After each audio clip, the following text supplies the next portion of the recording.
Howdy, Pokemon gamers! Back at it again with a updated tier list video for the post 1.1 patch for Pokemon Unite. This is primarily going to be focused on ranked solo queue, and there's a few implications behind that. The most profound is that there are, of course, some characters that will gain or lose value based on the fact that you're not playing in a coordinated team, you're queuing up solo, and you're trying to climb to master rank. Also, this is under the assumption that you're not trying to climb super high in master rank, because at the very upper echelon of play, the rules are going to be a little bit different than like 1100 to 1200 ranking in masters. So for some background, I am a solo queue player. I only queue up for ranked solo. I will be discussing some of the meta strategies which make certain characters stronger or weaker, because a lot of the character placements will be heavily weighted in favor of the meta strategies, namely contesting Dreadnought at 7 minutes, rotating bot lane for that, and then team fighting a Zapdos. Alright, so with that out of the way, let's get started with the first pick in A tier, which will be Venusaur. Venusaur is your mage artillery character. You're going to be doing your big solar beam snipes, and you're going to be cutting off areas with Sludge Bomb. The balance patch significantly buffed his damage output, so you're going to be doing a lot more damage with your Sludge Bomb and your Unite move, which will cover huge areas. And the primary reason you pick Venusaur is that you have a lot of team fighting and siege power at the big objective fights, so your Solar Beam is fantastic for picking off people at Dreadnought or even going for a steal attempt.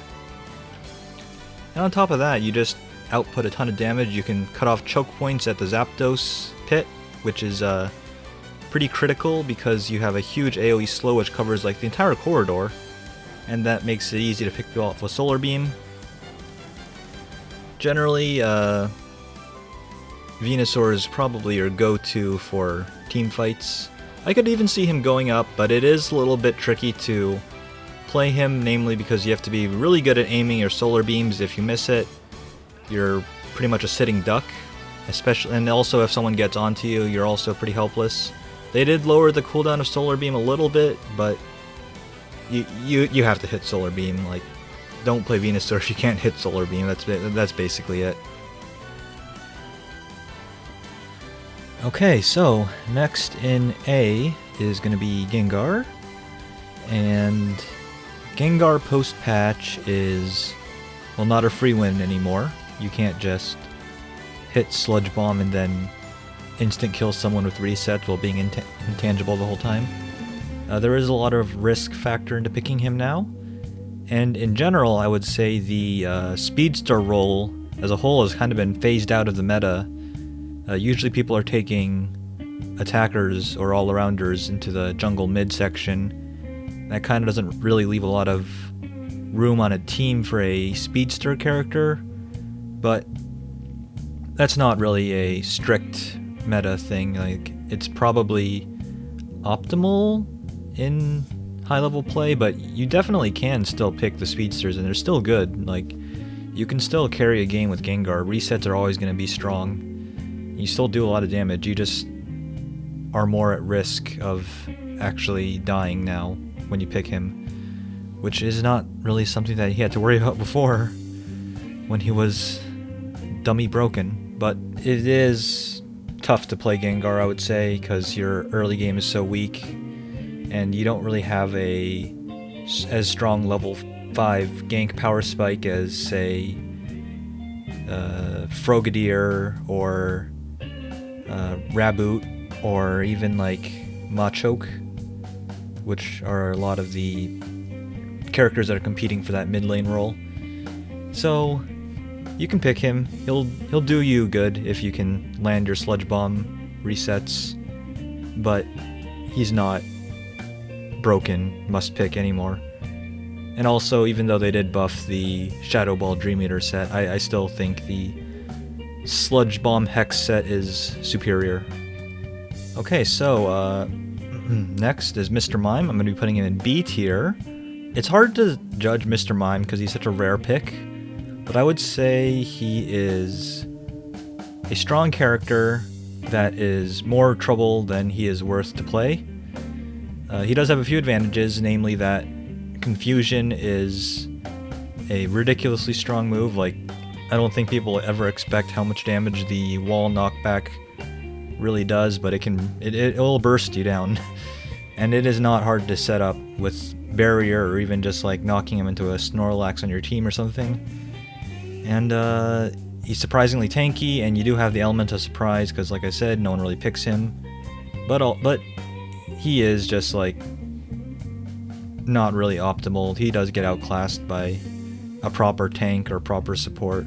So if you want to be that guy that picks the off-meta quirky thing, he can definitely do a lot of damage. But it's just, if you want to climb efficiently, there are probably better picks than Mr. Mime. Alright, Snorlax. Easy, S tier. If you play the game, you know how ubiquitous Snorlax is. You want Snorlax in every team, no questions asked. He just has the most crowd control, area of effect crowd control, tankiness. Block is like incredibly frustrating to deal with for melee characters. And I would say Block is always a good pick, but even Yawn, the alternate move, is not bad if they have a lot of range squishies, because it pretty much guarantees the kill if you can land the Heavy Slam into Yawn combo, whereas Block is not quite as effective against like a Gardevoir or Venusaur. Yeah, you just always want Snorlax. He's fantastic in the Dreadnought Zapdos fights, which are the key points in the game, and your Unite move basically means that it's incredibly difficult to lose a fight if you have it up, like just becoming unkillable while doing an AoE knockup on everyone around you. It's so good. It's almost unfair how much better Snorlax is than every other tank in the game. Surprised that he didn't get nerfed. I could see it happening in the future, but for now I think Snorlax is always going to be a good pick. Okay, Gardevoir is also B tier. Gardevoir is a character that takes a long time to come online. Your early game is really bad, and your late game is good, don't get me wrong. It's like you get a lot of reward late game, but it's not enough to justify the struggle to level up early, I would say. And not to mention, there is a high skill factor involved. You need to be able to land your skill shots, basically. But if you can melt teams easily with like Future Sight, and your Unite move is really good for team fights. It's just the problem is that like you are outclassed by mages that do damage more consistently and have not quite a steep power curve. It is a little unforgiving. For those reasons, I would say, like, yes, I did say that the team fights are the most important points in the game, but sacrificing the early game just for those power spikes, it's not always going to pay off in the long run. Okay, so next is Absol, and I'm going to be ranking him with Talonflame together because they both kind of function as similar character archetypes.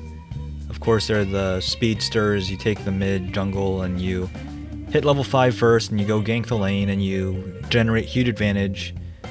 And they both have a lot of damage early game, but the problem is that they don't scale super hard until late game. They're not quite as helpful at the big team fights, and they can get locked down and killed super quickly. Like, yes, they do a lot of single target damage, so they'll be able to win most 1v1s, but the important parts of the game are usually not 1v1s. Usually you're going to be in the big team fights, and that's when you're going to want your strongest member, which is usually going to be the mid laner jungler, to be the one carrying the fights, and these characters do not do a great job at that. Like, if you get far enough ahead, of course, like, you can just stomp people before they have a chance to lock you down and kill you, but they just, in general, are outclassed, I would say. And being speedsters, like I mentioned earlier, they are kind of phased out of the current meta. They definitely could come back in the future, so I would keep an eye on them because they're not bad characters, it's just the current meta is not kind to them. So we'll see how Talonflame and Absol turn out in the future. But if you really want to pick a speedster, just pick Zeraora, pick Gengar, and you'll have a much easier time climbing. Like, it's going to be a lot more consistent, I would say, which is what you want when you're playing a bunch of ranked games and trying to grind out to Master or Ultra tier. Okay, Garchomp. Shamefully, I have to put him in C tier. I did have a lot of faith in Garchomp, but all the cards are just stacked against him. Like, he takes way too long to get online. If you put him in the lane, he gets bullied by everyone, you're gonna have a bad time. They're just gonna be able to contest every neutral minion. If you put him in the jungle, you're putting your team at a disadvantage because you don't have the strong level 5 power spike gank because he evolves at level 6.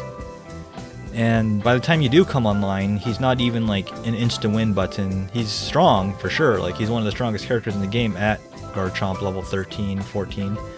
But it's not enough to justify the horrendous early game. Like, why does he take longer than every other character to evolve and come online? It's a little too much to deal with. Honestly, it's probably for the best, because if Garchomp's early game was not terrible and he could come online at a reasonable time, he would be a terror and a monster to deal with, and he would be super annoying. So perhaps for balance sake, it's probably for the best that he stays in C tier and then maybe gradually gets buffed up to par, but basically just avoid picking Garchomp. You're not gonna have a good time playing him. Like, I've tried many times to make him work, and I have done games where I've popped off on Garchomp, of course, but the early game struggle is just, it's not worth it. Okay, Lucario, on the other hand, would say S tier. Lucario is ridiculous. Your early game is one of the strongest in the games for an all-arounder, and you don't even fall off hard late game. Like, you scale decently well. You have stupid mobility, like Bone Rush lets you make ridiculous outplays. Power-Up Punch is like the strongest single non-unite move ability in the game if you charge it, and that's fantastic for contesting neutral mobs. Like, you can steal minions or objectives really easily with Power-Up Punch. Your unite move is not great, it's just kind of whatever, but it does serve as a good way to, I guess, just give yourself the shield and the stat boost that you come with the Unite move. It's kind of a low committal ability, so that's fine. I would say he's probably a better laner. You probably want to take him top lane and just push your advantage early because you're going to be stronger than the enemy, almost certainly. And then you're going to want to rotate bot lane at the Dreadnought fight, and then you'll be able to just crush them because hopefully you've pressed an advantage against the enemy top laner. So that's a good strategy for climbing. Just pick Lucario and go top every game. It'll work. More times than not, at least. Okay, Crustle is... I'm gonna put him in C tier, which I know will not be a popular opinion. He is kind of a dark horse fan favorite among the Pokemon Unite community. And the reason I say Crustle is in C tier is because it is really fun to pop off with the Shell Smash X-Scissor combo, and I have seen it just become an unkillable menace, but I've also seen it just be kind of useless. Like, you are still a melee range character, tank, running at people, and that'll work in like low level play for sure, but when you get to higher level and people know like not to fight the giant crab that's running at you, it is hard to get a significant lead with Crustle using the Shell Smash set. And then the Stealth Rock Tomb set is a little too inconsistent to be useful. If you're doing that, you might as well, again, just pick a different tank. Pick the Snorlax, pick the Slowbro. Generally the only purpose Crustle has, I would say, unless like you're a wizard with the Rock Tomb walls, is to be the Shell Smash Bruiser, and that's just kind of a cheese strategy. I could see it being B tier actually, like it will catch people off guard even in Ultra tier or low masters even. Like I've seen it work, but I would say if you're trying to climb consistently, it's probably not the best option. Okay, Greninja. Greninja, I would say A+. He is one of the harder characters to pilot at a high level, but if you can play him effectively and you know like your damage ranges and your execute ranges, he is some of the best DPS in the game, especially now that Cinderace is nerfed. Spoiler, Cinderace is still really good. So generally, you're going to want to have at least one of Cinderace and /or Greninja. Greninja is classified as an attacker, like a ranged 80 carry, and he does serve that role, but he's also a really good melee assassin. Like, it's super hard to pin him down with his smokescreen ability, and his Surf is a reset execute, which is really deadly if you can play it right. It is a little bit harder to play than Cinderace because you do have to know your damage ranges. You do have to know like when can I go in with Surf and get the execute and get the reset and pop off. Whereas Cinderace, you just kind of attack, attack, attack. So there is a little bit more of an execution barrier, but I do say the reward is probably among the highest for your DPS. Even your early game as Frogadier, it's surprisingly strong. Like Smokescreen you get early, and that makes you like basically impossible to catch, and Bubble is a decent range skill shot, like it does surprising damage. And you still do have your really powerful auto attacks which execute, so yeah, it's a good pick. If you can practice and learn how to, I guess, know when to go in, get that game sense developed, yeah, Greninja will serve you well. Charizard, another controversial pick. I know objectively Charizard is kind of weak, but I'm still going to put him in A tier. I might be a little bit biased because I did climb with a lot of Charizard, but let me explain my reasoning. So your early game is weak, of course, like Charmander and even Charmeleon, not that strong. Once you get Fire Punch, you can do a fair bit actually. Like you do have decent crowd control. It's a good, not really initiation, but you can go in with Fire Punch and disrupt the backline, spread out some decent AoE damage. And then Charizard at level 9 is when the character really starts to shine. Basically, your Unite move is probably, I believe it's the fastest charging Unite move in the game. It's like ridiculous how many times you can use it in a game. It does a lot of damage. It gives you like unparalleled mobility, so you can run people down with your auto attacks. And basically what you want to do is you want to give Charizard Buddy Barrier and Energy Amplifier, so you get the strongest Unite move possible as many times as possible. And then you just melt the team fights with your empowered auto attacks. Sometimes you don't even have to use the Seismic Toss portion, you just spam your empowered Unite move auto attacks, and you can carry games that way. It works. It's surprisingly consistent. Like even if you fall behind early, you just farm up, and then hopefully you're not too far behind at the Zapdos fight, and then if they're all like grouped up and you can get a good Unite move off, you can just start to clean up fights that way, and you'll have your Unite move up more than your opponents will because yours charges way faster. Also, not to mention that your basic abilities are still pretty good. Like Flare Blitz gives you a targeted knock-up, so it's always going to hit, and then always combos into your Fire Punch, so you're always going to have a strong combo. And yeah, like it does take a while to scale up. He is still a good pick for climbing, I would say, because people are not going to have the coordination to completely shut you down early when you're climbing up the ladder. And as long as you just remember to keep your wits about you and farm up to late game so you can spam your Unite moves as much as possible, it is possible to climb pretty high with Charizard, I would say. Okay, Zeraora, also A tier. when the game was new, people were really scared of Zeraora. They was like, oh, Zeraora is the best character in the game, easily. You just discharge is stupid. It does too much damage for just pressing one button for free, and that is still somewhat true. Zeraora is pretty good. Like, you do a lot of damage. Just because the Speedster role has been phased out of the meta a little bit does not mean Zeraora is bad by any means. He is still able to take over games. It doesn't happen nearly as much in high rank or in general as it did in like the first week of play. And they didn't even nerf him. Like, people just realized that yes, taking a Greninja or Cinderace mid lane is going to be better than taking a Speedster. But that isn't to say that Zeraora is bad. You can pick Zeraora. You just jump at the enemy level because you're going to be higher level than them. You just discharge, use your combo, and just take over the game from there. Because you're playing a squishy Speedster, there is risk, of course. Like, it's not as safe as the ranged AD carry characters or the all-arounders, but it's still strong. Like, you can still win games with it. Okay, Cinderace. Cinderace, like I said, still really good, even though he got nerfed quite a bit. He's still going to be really strong. Feint is still a decent get-out-of-jail-free card, even if they did nerf it.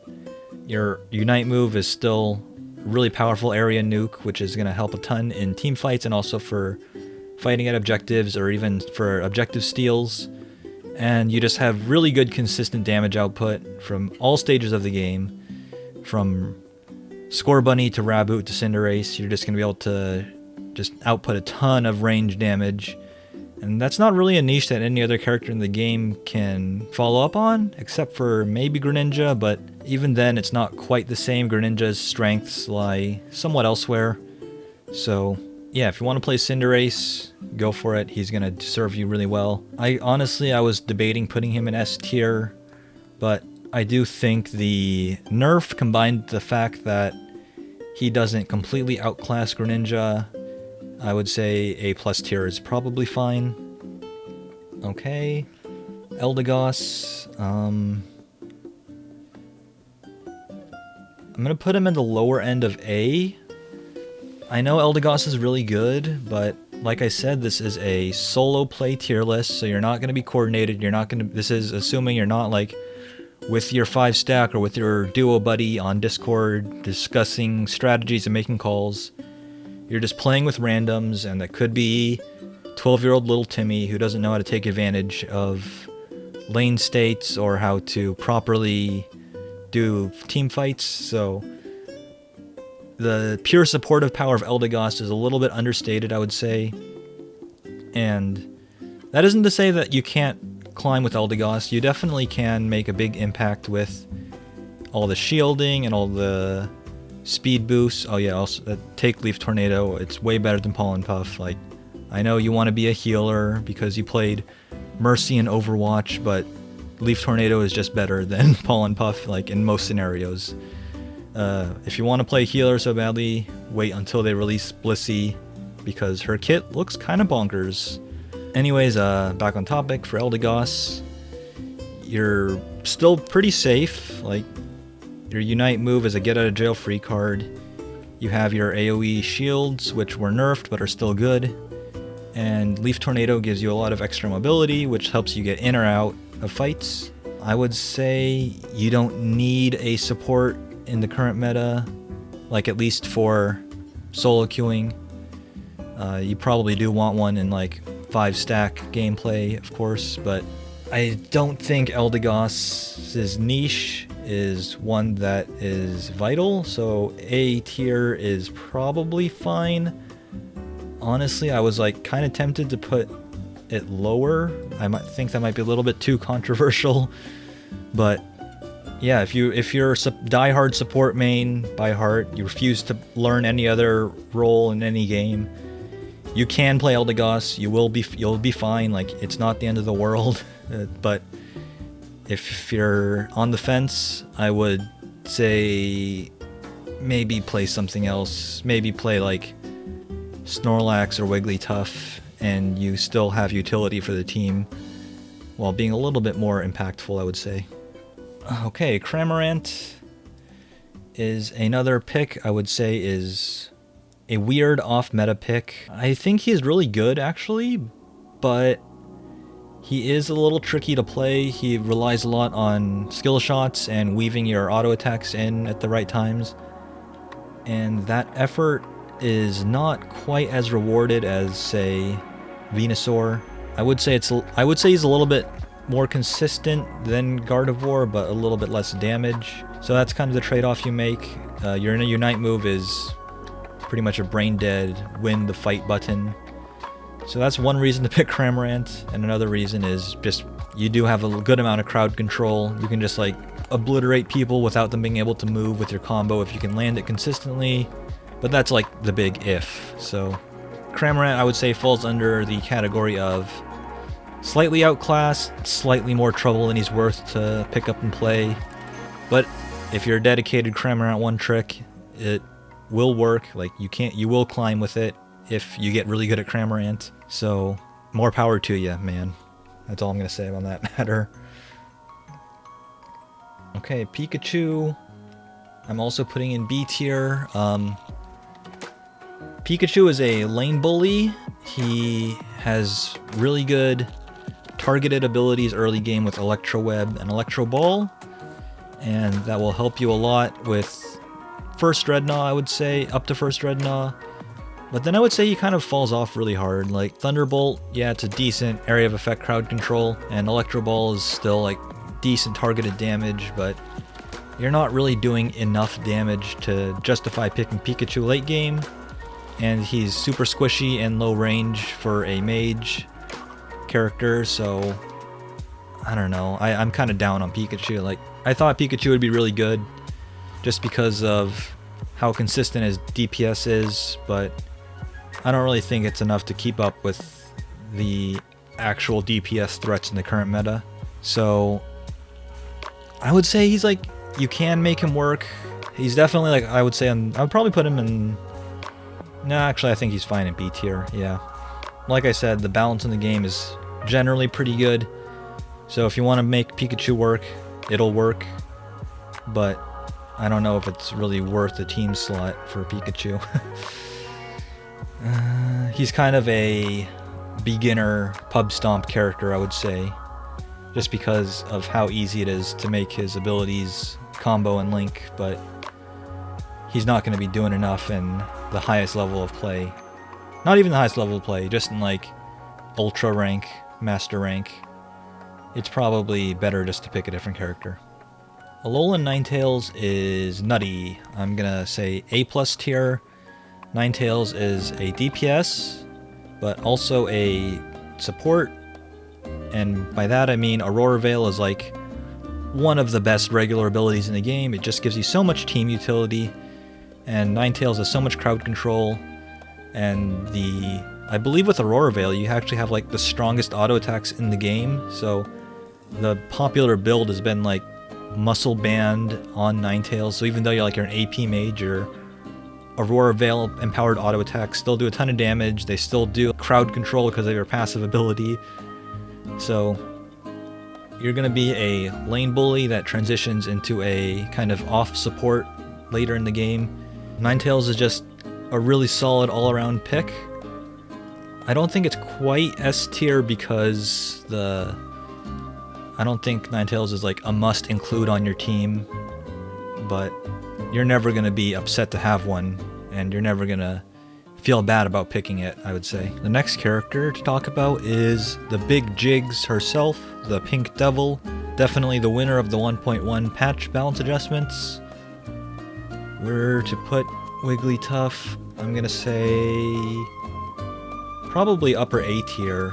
You do still have a lot of the problems where you can end up being a little bit useless. Like, your crowd control is good, don't get me wrong, but it's not as profound as like Snorlax doing heavy slam and AoE knocking up everyone. Wigglytuff is a monster that's unkillable. You have a good amount of team utility with your Unite move, and you are a pretty strong lane bully with Pound and Double Slap early game. You hit Sing at level 4, which basically lets you net kills in lane that you have no right getting. So that's all good, for sure.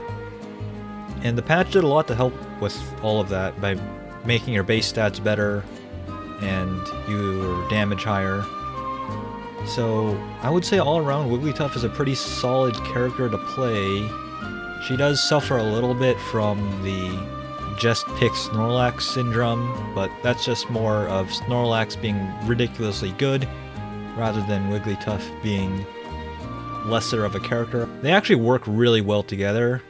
So if you have a Snorlax and you still want to play Wigglytuff, that's a pretty solid team comp as long as you do have a good consistent damage dealer like Cinderace or Greninja. As far as support picks go, Wigglytuff is probably stronger for solo queuing than Eldegoss, but Wigglytuff functions more similar to a tank than a support anyways.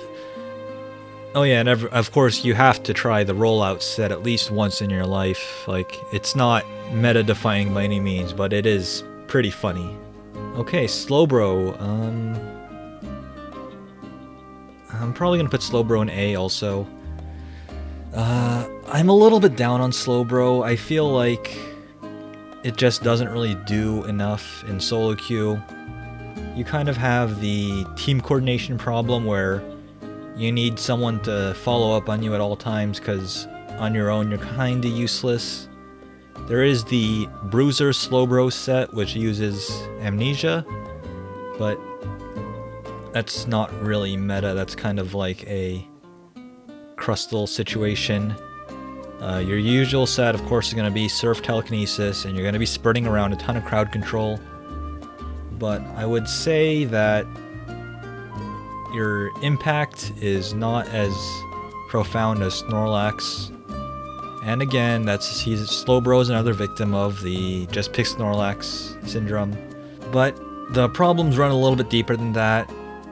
Your early game is really kind of weak. Like, you don't really have a useful ability. Water Gun is decent poke, but it pales in comparison to Slowbro or Snorlax's Tackle or even Wigglytuff's Pound.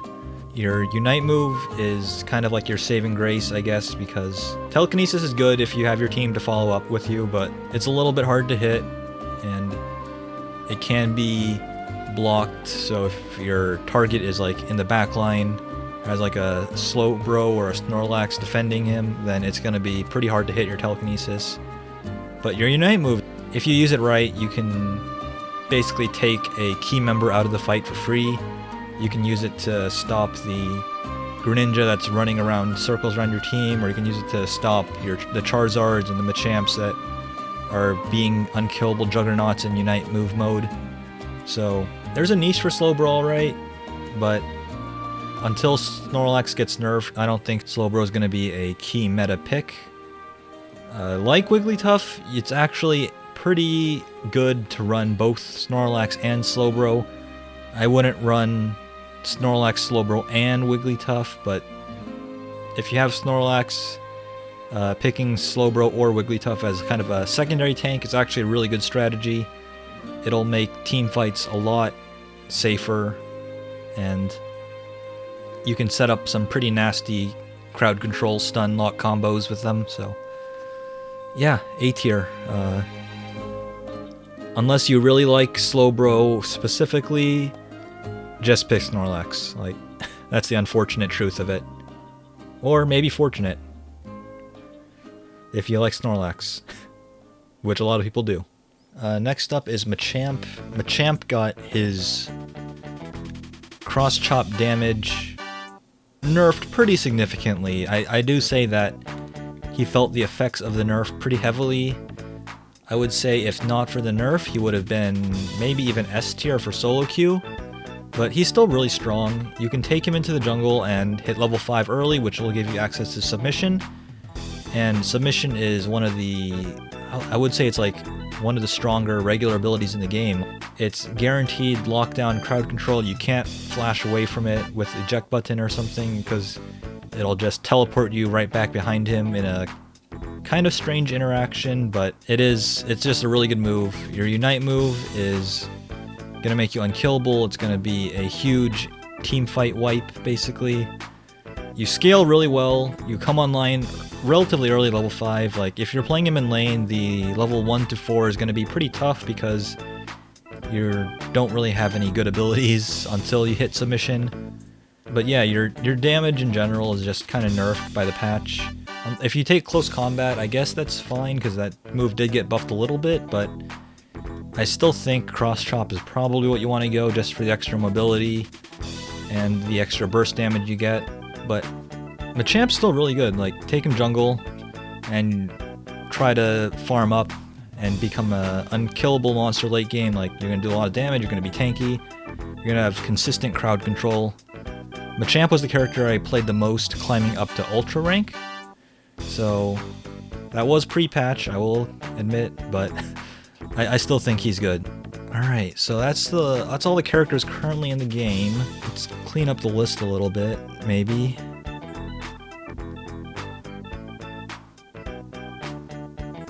So I would say for B tier, all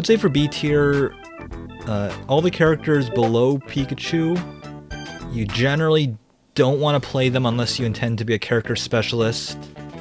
If you are a character specialist, these 3 characters will definitely have a lot more value. But if you're just like trying to figure out who to play and you don't really have a preference initially, I would stay away from these 3 just because of the effort to reward ratio being kind of skewed. A tier, this is basically good. Like, maybe I would say Zeraora is probably better than Gengar right now. Actually, I'll probably put Zeraora like at the top of A just because of how much free damage you get and kind of ease of use. I think does play a little bit when you're talking just about climbing, because not everyone's going to be playing perfectly, of course, yourself included. Like, if you're not 1500 points master rank, you're not going to be playing perfectly, so ease of use definitely does play a factor into things.